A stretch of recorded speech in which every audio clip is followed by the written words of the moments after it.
बिस्मिल्लाहिर्रहमानिर्रहीम। अस्सलाम वालेकुम क्लास। प्रीवियस लेक्चर में हमने 1935 का एक्ट स्टार्ट किया था, जिसमें हमने उसका पस मंज़र देखा था और उसकी अहम खसूसियात में से फ़र्स्ट 4 पॉइंट को रीड आउट किया था। आज हम उसके रिमेनिंग पार्ट को कंप्लीट करेंगे, जिसमें सबसे पहले हम स्टार्ट करेंगे वज़ीर अमूर हिंद से। तो वज़ीर अमूर हिंद का ओहदा जो था वो 1858 के एक्ट से मौजूद था और 1935 के एक्ट में भी उसे बरकरार रखा गया। लेकिन एक डिफरेंस था 1858 के एक्ट में ये था कि वज़ीर अमूर हिंद के हेल्प के लिए एक इंडियन कौंसिल जो है वो कायम की गई थी, जिसे 1935 के एक्ट में ख़त्म कर दिया गया था और ख़त्म करके उसमें अमेंडमेंट्स करके वज़ीर अमूर हिंद के लिए जो है कुछ मशीरों को जो है उनकी खिदमात के लिए तैनात किया गया। और इन मशीरों की तनख्वाहें जो थी वो बरतानवी हुकूमत ने कहा कि वो बरतानवी ख़जाने से अदा की जाएंगी। अब इन मशीरों को मुकर्रर करने का मकसद ये था कि जो काम इंडियन कौंसिल जो है वो 1858 के एक्ट के तहत जो Indian national Congress Indian council जो है वो वज़ीर अमूर हिंद की हेल्प के लिए कायम की गई थी। अब उसको हटा के इन मशीरों को जो है वज़ीर अमूर हिंद की हेल्प के लिए जो है वो तैनात किया गया। और ये वज़ीर जो है ये मशीर वो लोग थे जो बरतानवी शहरी थे और इन लोगों ने जो है इंडियन सिविल सर्विसेज में अपने खदमात जो हैं वो सरअंजाम दी हुई थी। ठीक है, और इन मशीरों की जो है मुद्दत वो 5 साल मुकर्रर की गई कि 5 साल के बाद दोबारा से जो है तैनाती का काम जो है वो देखा जाएगा, ये दोबारा से जो है री इलेक्ट किया जाएगा इन लोगों को। ठीक है, फिर आते हैं जी वफाकी मुकन्ना की तरफ। तो बर सग़ीर में जो है 1935 के एक्ट में जो है मरकज़ी मुकन्ना जो है उस टाइम पे 2 ईवानों पर 2 ईवान उसके बनाए गए कि मरकज़ी मुकन्ना जो है वो 2 ईवानी होगी और मुकन्ना का सरबराह जो था वो गवर्नर जनरल था। अब 2 ईवानी मुकन्ना में ये 2 ईवानी बिल्कुल वैसे ही था जैसे आजकल अगर हम देखें। फॉर एग्ज़ाम्पल अगर आज के दौर में हम देखें तो हमारी हुकूमत में जिस तरह सेनेट और कौमी असम्बली काम कर रहे हैं, इसी तरह जो है इन मरकज़ में भी जो है उस टाइम पे 2 ऐवान बनाए गए थे। एक को जो है उस टाइम पे काउंसिल ऑफ स्टेट कहा जाता था, जैसे कि मौजूदा दौर में सेनेट काम कर रही है, इसी तरह काउंसिल ऑफ स्टेट जो है वो काम करती थी। कौंसिल के कुल अरकान की तादाद 260 थी और 260 को आगे उसकी डिवीज़न कैसे की गई थी कि सूबों में से 156 और रियासतों से 104 अरकान लिए गए। अब सूबों और रियासतों को अलग-अलग क्यों किया गया? क्योंकि मरकज़ में जो है उस टाइम पे जो है इख्तियारात सूबों और रियासतों में तकसीम किए गए थे ना, रियासतों को अलहदा कर दिया गया था और सूबों को अलहदा, तो इसीलिए जो है दोनों साइड से अरकान लेके कुल तादाद 260 बनाई गई थी और हर रुकन की तादाद वो 3 साल मुकर्रर थी और हर साल जो है 1/3 अरकान रिटायर हो जाते थे। पहले से मुंतखब किए हुए जितने भी अरकान थे उनमें से 1/3 अरकान रिटायर हो जाते थे और नए 1/3 जो है वो मुंतखब कर दिए जाते। इस तरह जो है काउंसिल ऑफ स्टेट का जो है वो उसका काम भी जो जारी रहता था और हर साल जो है उसमें तब्दीलियाँ भी रोनुमा होती थी। सूबों के नुमाइंदे जो थे जिनको जो है काउंसिल ऑफ स्टेट में जो 156 सूबों के नुमाइंदे लिए जाते थे, उनको इलेक्शंस के थ्रू इलेक्ट किया जाता था, यानी कि उनके नुमाइंदों को चुना जाता था। जबकि रियासतों के नुमाइंदे जो थे वो रियासतों के वाली मुकर्रर करते थे। जो रियासतों के वाली उस टाइम पे मुकर्रर किए हुए थे वो अपनी मर्ज़ी से अपनी रियासतों में से लोगों को मुंतखब करके या मेंबर्स को मुंतखब करके काउंसिल ऑफ स्टेट में जो है भेज सकते थे। लेकिन हुआ कुछ यूँ कि जिस टाइम पे जो है 1935 का एक्ट बना और उसमें जो है ये इस तरह डिवीज़न की गई कि इख्तियारात मरकज़ और सूबों और रियासतों में तकसीम किए जाएंगे। तो रियासतों ने जो है इसको एक वफाकी हुकूमत से ये कह कर के वफाक को ज़्यादा इख्तियारात दिए गए हैं, इसमें जो है इन्वॉल्व होने से इनकार कर दिया था। तो इसीलिए उस टाइम पे जो है रियासतों के वालियों ने जो है अपने नुमाइंदों को काउंसिल ऑफ स्टेट में भेजने से इनकार कर दिया था कि वो काउंसिल ऑफ स्टेट में जो है दाखिल नहीं होंगे या उसमें जो है इन्वॉल्वमेंट ज़ाहिर नहीं करेंगे। तो इसीलिए जो है उनके नुमाइंदे काउंसिल ऑफ स्टेट में शामिल नहीं हुए और काउंसिल ऑफ स्टेट में सिर्फ सूबों में ही मुंतखब होने वाले अरकान जो है वो शरीक थे। अब सेकंड वन पे जो ऐवान जो था वो था वफाकी असम्बली थी। जैसे हमारे यहाँ कौमी असम्बली काम करती है, इसी तरह जो है उस टाइम पे वफाकी असम्बली थी। इसके कुल अरकान की तादाद 375 थे। ठीक है, इनकी भी डिवीज़न बिल्कुल वैसे ही हुई थी कि 125 जो थे रियासतों में से अरकान लेने थे और सूबों के 250 अरकान जो है वो लेने का फ़ैसला हुआ था। तो रियासतों के नुमाइंदे जो हैं इसमें भी मुंतखब नहीं होते थे, बल्कि उनके वालियान जो थे वो नामज़द करते थे, और सूबों के जो सूबों से अरकान लिए जाते थे उनको अवाम वोटों के ज़रिए मुंतखब करते थे। जैसा कि आजकल के जमहूरी हुकूमत, जैसे कि आजकल के हमारे निज़ामी हुकूमत में होता है कि जब इलेक्शंस होते हैं तो कौमी असम्बली के अरकान को जो है सबसे पहले MNAs और MPs हमारे मुंतखब होते हैं, उनको असम्बलियों में भेजा जाता है और फिर आगे जाके वो हमारे प्राइम मिनिस्टर को इलेक्ट करते हैं और वो सारा प्रोसीजर जो है वो जारी रहता है। इस तरह सूबों के अरकान उस टाइम पे वफाकी असम्बली में जो अरकान जिन सूबों की तरफ से आने थे उनको भी जो है ये डिसाइड हुआ था कि अवाम के वोटों के ज़रिए उनको मुंतखब किया जाएगा। अब रियासतों के वालियों ने जो है जिस तरह कौंसिल ऑफ स्टेट में जो है दाखिल होने से इनकार किया था या उसमें इन्वॉल्वमेंट जो है वो इन्वॉल्व होने से इनकार किया था, इसी तरह उन्होंने कौमी असम्बली में भी अपने नुमाइंदे नहीं भेजे थे। और वफाकी असम्बली की जो है मियाद उस टाइम पे 5 साल रखी गई थी, यानी 5 साल के बाद दोबारा से असम्बलियाँ टूटेंगी और री इलेक्शंस होंगे और फिर से दोबारा से एक नई तरह की हुकूमत बनाई जाएगी और नए लोगों को मुंतखब किया जाएगा। तो इसीलिए 5 साल मियाद मुकर्रर हुई थी वफाकी असम्बली की।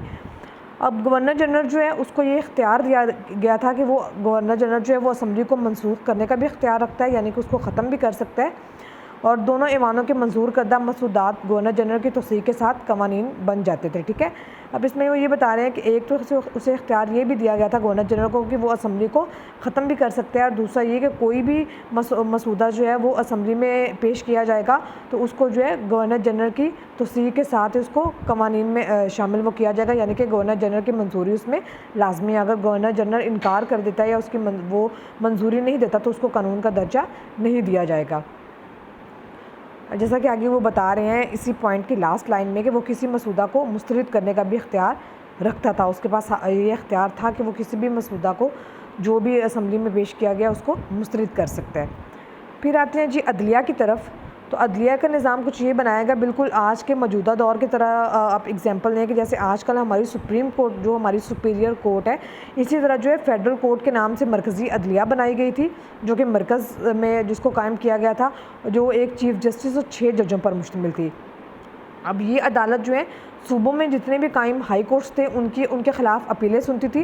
जैसा कि आजकल के जो है हमारी हुकूमत में होता है कि जैसे सुप्रीम कोर्ट है हमारी, तो उसका काम जो है एक तो वो बहुत हाई लेवल के केसेस को, सेंसिटिव केसेस को जो है टैकल करती है, और दूसरा वो हमारे डिस्ट्रिक्ट्स में और हमारे डिवीजन्स में, सबसे पहले डिवीजन से काम शुरू करें अगर हम, तो डिवीजन्स में जो फैसले सुनाए जाते हैं अगर उनके ख़िलाफ़ अपील करनी हो तो हमारे सेशन कोर्ट्स में जाया जाता है, डिस्ट्रिक्ट कोर्ट्स में, सेशन कोर्ट्स में, फिर आगे हाई कोर्ट्स में अपीलें की जाती हैं, और हाई कोर्ट के अगर फैसले को अगर हम ना माना जाए तो फिर उसके ख़िलाफ़ जो है अपील दायर की जाती है सुप्रीम कोर्ट में। तो इसी तरह उस टाइम पे जो है वो मरकज़ी अदलिया का काम यही था कि ये अदालत जो है सूबों में कायम जितने भी कोर्ट थे उनके ख़िलाफ़ जो है अपीलें सुनती थी, यानी कि अगर सूबे की कोर्ट ने कोई फ़ैसला किया है जो जिनके ख़िलाफ़ फ़ैसला किया है उनको वो पसंद नहीं आया या वो समझते हैं कि उनके साथ इंसाफ नहीं हुआ है, तो वो उसके ख़िलाफ़ जो है मरकज़ी अदलिया में अपील कर सकते थे। ठीक है, अब जो वफाकी अदलिया के फ़ैसलों के ख़िलाफ़ जो है बरतानवी प्रीवी कौंसिल का दरवाज़ा जो है खटखटाया जा सकता था।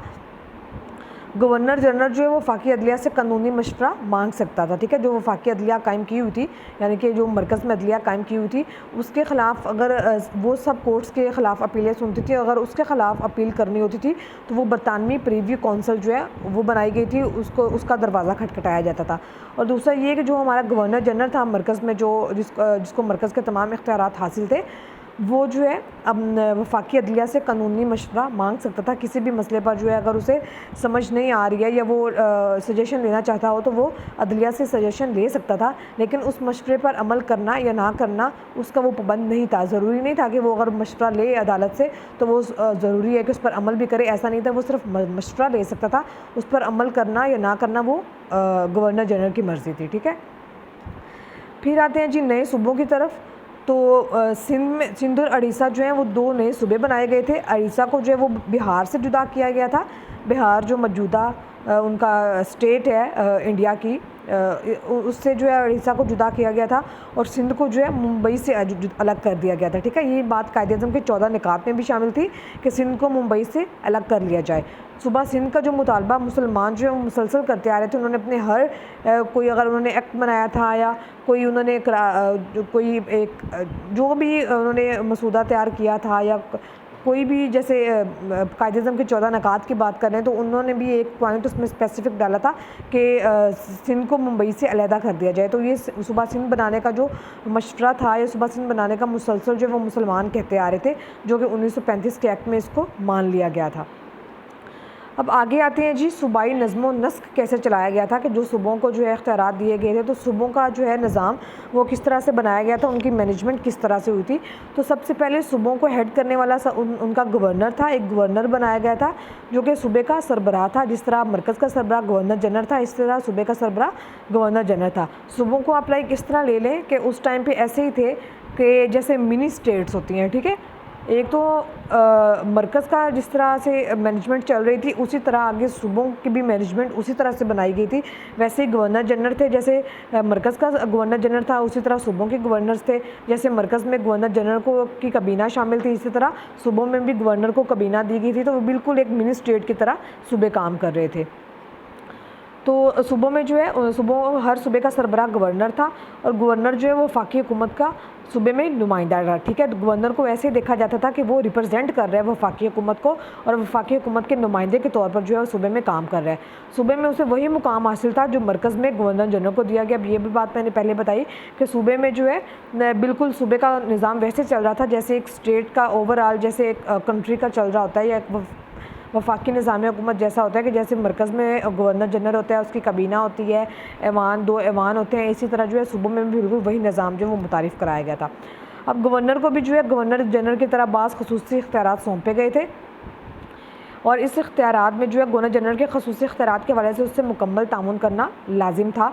अब इन इख्तियारात में जो गवर्नर को दिए गए थे उनमें सबसे पहले शामिल था अक़लियतों के हकूक़ का तहफ़्फ़ुज़ करना, फिर सरकारी मुलाज़मतों के हकूक़ का तहफ़्फ़ुज़ करना, ऑर्डिनेंस का निफाज करना, और सूबे में अमन व अमान का क़याम गवर्नर की अहम ज़िम्मेदारियाँ थी। अब ये 5-6 जो सबसे ज़्यादा प्रायोरिटी उन्होंने रखी हुई थी कि सबसे पहले अक़लियतों के हकूक़ का तहफ़्फ़ुज़ किया जाएगा, फिर जो है उन सरकारी मुलाज़मतों के हकूक़ का तहफ़्फ़ुज़ किया जाएगा। जितनी भी सरकारी मुलाज़मतें हैं उनको, उनसे रिलेटेड जितना भी काम है उसको देखा जाएगा, और फिर ऑर्डिनेंस का निफाज किया जाएगा कि अगर कोई ऐसे हम हालात आ जाते हैं सूबे में कि उस टाइम पर अगर उनकी सूबाई असम्बली जो है वो कानून साज़ असम्बली काम नहीं कर रही है, उसका सेशन नहीं चल रहा, तो गवर्नर को ये हक़ हासिल था कि वो उसके ख़िलाफ़ ऑर्डिनेंस जारी कर सकता है, ठीक है।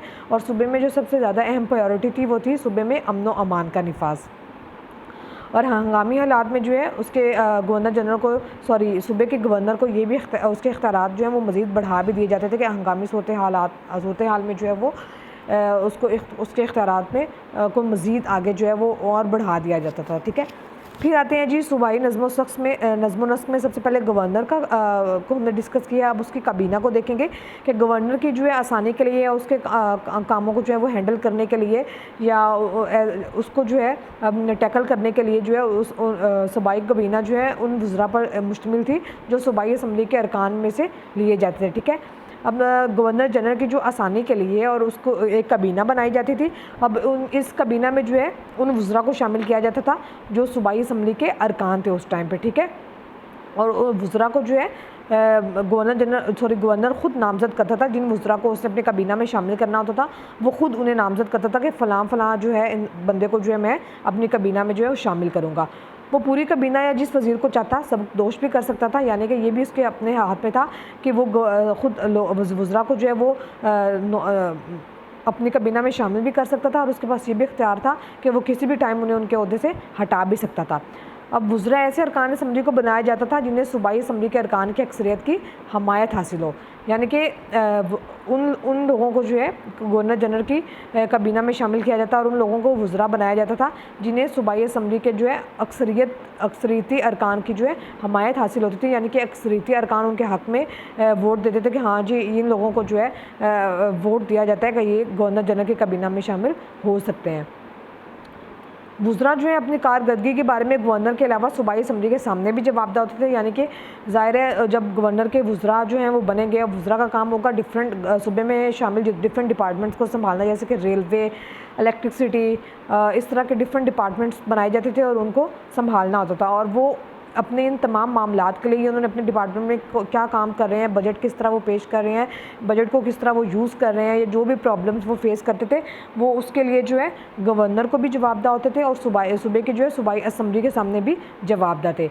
वज़ीर जो है अपने ओहदे पर गवर्नर और असम्बली के अरकान की अक्सरियत के खुशनुदी तक फ़ाइज़ रह सकते थे, यानी कि वज़ीर उसी टाइम तक काम कर सकते थे जब तक उन्हें गवर्नर की खुशनुदी हासिल हो और सूबाई असम्बली के अरकान की। जैसे सूबाई असम्बली के अरकान या गवर्नर अपना वोट ऑफ नॉन कॉन्फिडेंस उनके लिए जो है वो शो करते थे, उनको उनके ओहदे से हटा दिया जाता था। फिर आते हैं जी सूबाई कानून साज असम्बली। अब हर सूबे में एक कानून साज असम्बली बनाई गई थी जो कि तमाम जो है कामों को हैंडल करती थी। कानून साजी करना और बिल पास करवाना, ये सारा काम जो है सूबाई कानून साज असम्बली को हासिल था। अब बिहार, यूपी, असम, बंगाल, मद्रास और मुंबई में जो है 2 ईवानी और पंजाब, सरहद, सिंध और उड़ीसा में 1 ईवानी मुकर्रर थी। ठीक है, जैसे कि मरकज़ में आपने देखा कि 2 ईवान थे, इसी तरह के सूबों में भी उन्होंने डिवीजन की हुई है कि कुछ सूबों में जो है 1 ईवान पर मुश्तमिल था सूबाई असम्बली जो है कानून साज असम्बली, और कई सूबों में 2 ईवान थे। अब ईवान बाला जो था उसको कहते थे कानून साज कौंसल। ठीक है, अब ईवान बाला बिल्कुल वैसे काम करता था जैसे मरकज़ में कौंसल ऑफ स्टेट जो है वो काम करता था। ठीक है, और कानून साज कौंसल के अरकान 3 साल के लिए मुंतखब होते थे। देखें, बिल्कुल वही प्रोसीजर है जैसे कौंसल ऑफ स्टेट में था कि उसमें जो है हर साल जो है वो 3 तिहाई अरकान रिटायर होते थे और उन्हें 3 तिहाई अरकान को जो है वो दोबारा इलेक्ट किया जाता था और उनकी मुद्दत भी 3 साल थी। ठीक है, अब मुख्तलिफ सूबों में दोनों ईवानों के अरकान की तादाद जो है वो मुख्तलिफ थी। अब ये हर सूबे का अपना था कि वो किस तरह जो है अपने कानून साज कौंसल में अरकान की तादाद को मुंतखब करते हैं। फिर आते हैं जी जुदागाना इंतखाबात। अब ये भी आपने स्टार्टिंग से पढ़ते आ रहे हैं कि मुसलमानों ने जो है जुदागाना इंतखाबात का हक मनवा लिया था।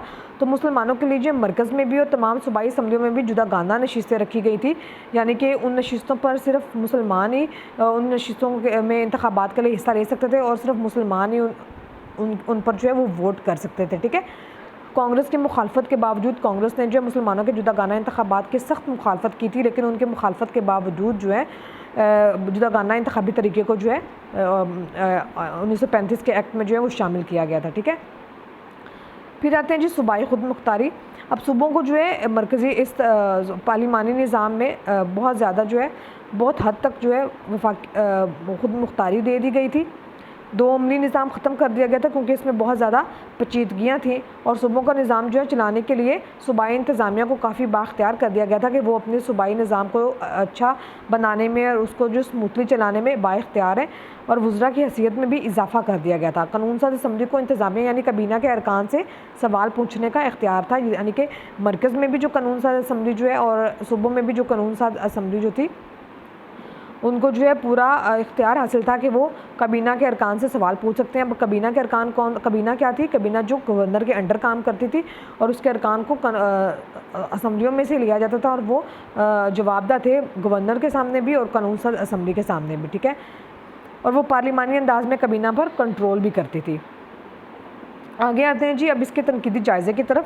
1935 का एक्ट तो कंप्लीट हो गया, इसमें हमने इसके इख्तियारात को भी देख लिया, इसके अहम नकात को भी देख लिया, पस मंज़र को भी देख लिया। अब देखेंगे कि इस पर जो है इस एक्ट को जो है वो नाफिज करने के बाद इस पर क्या पॉइंट ऑफ व्यू आया, क्या क्रिटिकल एनालिसिस हुआ, इसका तनकीदी जायज़ा क्या था, लीडर्स का इसके बारे में जो है क्या पॉइंट ऑफ व्यू था। तो सबसे पहले कायद-ए-आज़म मोहम्मद अली जिन्ना की बात करेंगे तो उन्होंने जो है इस एक्ट पर बिल्कुल मायूसी का इजहार किया था और उनके मायूसी की वजह क्या थी कि उनका कहना था कि इस एक्ट में अक़लियतों को जो है बिल्कुल इग्नोर किया गया है, यानी कि उनके हकूक़ के तहफ़्फ़ुज़ के लिए कोई आइनी तरीका इख्तियार नहीं किया गया, यानी कि आइन में कोई ऐसे शिक नहीं डाली गई है जिसमें साफ साफ लिखा हो कि अक़लियतों को फ़लाँ जो इख्तियारात दिए गए हैं इस तरह से वो अपनी ज़िंदगी गुजार सकते हैं, बल्कि उनकी ज़िंदगी की जो है बागडोर सारी गवर्नर जनरल और सूबे के गवर्नरों के जो है वो रहमो करम पर उन्हें छोड़ दिया गया कि वही उनको संभालेंगे। ठीक है, फिर जो है गांधी, नेहरू और कांग्रेस ने भी इस एक्ट को जो है नापसंद किया था। उनका पॉइंट ऑफ व्यू बिल्कुल ऑपोजिट था। उनका कहना ये था कि इसमें सिर्फ अक़लियतों की नाज बरदारियाँ जो हैं वो देखी गई हैं, इसके अलावा एक्ट में और कुछ शामिल नहीं है।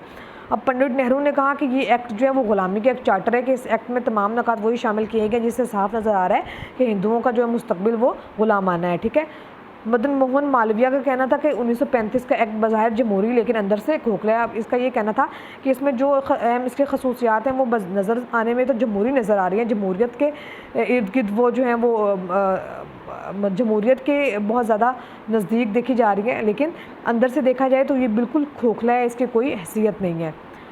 अब इसमें उन्होंने ये भी कहा कि मरकज़ में जो 2 अमली को जारी रखा गया है और सूबों में इसको ख़त्म कर दिया गया है तो ये गलत चीज़ है। और मरकज़ में जो है दो अमली का जारी रहना जो है वो पेचीदगियों का बाइस बन सकता है, यानी कि कॉम्प्लिकेशंस जो हैं वो बहुत ज़्यादा आ सकती हैं। और गवर्नर जनरल को जो है दो अमली ने बहुत ज़्यादा बाइख्तियार बना दिया, यानी कि उसके इख्तियारात में इजाफा कर दिया। और ये चीज़ जो है वो जमहूरियत के लिए या ये चीज़ जो है वो निज़ाम हुकूमत के लिए बिल्कुल ठीक नहीं है। वो कहते हैं कि गवर्नर जनरल को मरकज़ में और सूबों में गवर्नरों को हक़ इस्तदाद हासिल था, यानी वो मुकन्ना के मंजूर करदा किसी भी मसूदे को वीटो कर सकते थे, यानी कि उसको मुस्तरद कर सकते थे या अपना एक पावर यूज़ करके उसको ख़त्म कर सकते थे। तो ये चीज़ जो है वो नुकसानदा थी। यूँ अवामी नुमाइंदों को वो कहते हैं कि बेबस बना दिया गया था कि वो अपनी मर्ज़ी से, ठीक है अवामी नुमाइंदे अवाम को रिप्रेजेंट करके अगर कोई भी कानून या कोई भी बिल पास करते हैं तो गवर्नर जनरल और मरकज़ के गवर्नर जनरल और सूबों के गवर्नरों के हाथों में ये उनके पास एक वीटो पावर है जिसको वो यूज़ करके उसे ख़त्म कर सकते हैं। रियासतें जो हैं वो वफाक के निज़ाम में शामिल नहीं हुई थी। ये हमने पहले ही पढ़ा था कि रियासतों ने जो है वफाकी निज़ाम में शामिल होने से इनकार कर दिया था, क्योंकि उन्होंने कहा था कि वफाक को बहुत ज़्यादा बाइख्तियार कर दिया है और उन्होंने जो है मरकज़ी मुकर्ररा में रियासी नुमाइंदों को नामज़द नहीं किया था। हालांकि जो है गोलमेज़ कॉन्फ्रेंस में जो है जितने भी वालियान रियासत शरीक हुए थे उन्होंने उस टाइम पे इस चीज़ पर आमादगी का इजहार किया था कि वो जो है वफाकी निज़ाम में पूरी तरह शमूलियत इख्तियार करेंगे। तो ये इसका क्रिटिकल एनालिसिस था, यानी कि कोई हिंदू लीडर्स की तरफ से भी और मुस्लिम लीडर्स की तरफ से भी कुछ सेटिस्फेक्शन नहीं दिखाई गई थी 1935 के एक्ट को लेके। Thank you. आज का हमारा टॉपिक यही कंप्लीट होता है।